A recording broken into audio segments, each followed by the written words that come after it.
రాష్ట్రానికి మాత్రమే పరిమితం కాకుండా దేశం మొత్తం ఆర్థిక వ్యవస్థ రాజకీయాన్ని చూసినట్టయితే కొన్ని పాఠాలు కనిపిస్తాయి. హైదరాబాద్ నగరంలో ఒక్క సీట్లు కూడా కాంగ్రెస్కి ఎన్నిక కాల.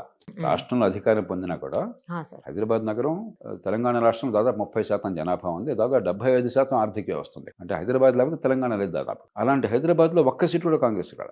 వచ్చినవన్నీ గ్రామీణ ప్రాంతాల్లో వచ్చినాయి. అంటే ఏమిటి, మొట్టమొదటిసారిగా బహుశా దేశంలో ఎంతో కొంత పొరపాట్లున్నా కూడా ఆర్థిక ప్రగతి ఉంది కాబట్టి హైదరాబాదులో మెజారిటీ ప్రజలకి మాకు ఇదే బాగుందన్న భావం కలిగింది. ఇది పార్టీ మీద వ్యామోహం కాదు, విధానాల మీద ఇది కొనసాగాలి, ఆర్థిక ప్రగతి ఇది ఆగిపోతుందేమన్న ఆందోళన, అది కొట్టొచ్చినట్టు కనిపించింది. అందుకనే టీఆర్ఎస్ కానీ లేకపోతే ఎంఐఎం ఒక చోట బీజేపీ గెలిచినట్టున్నారు స్థానాల్లో, రెండో స్థానంలో కూడా చాలా చోట్ల కాంగ్రెస్ అలా మూడో స్థానానికి పోయింది. పార్టీలకు అతీతంగా మాకు ఆర్థికంగా ఎలా ఉంటే బాగుంటుంది అన్నటువంటి భావాన్ని హైదరాబాద్ ప్రజలు వ్యక్తం. అంటే దేశ రాజకీయం కనీసం నగరాల్లో ఏం జరగబోతుందని ఒక సూచిక ఇది.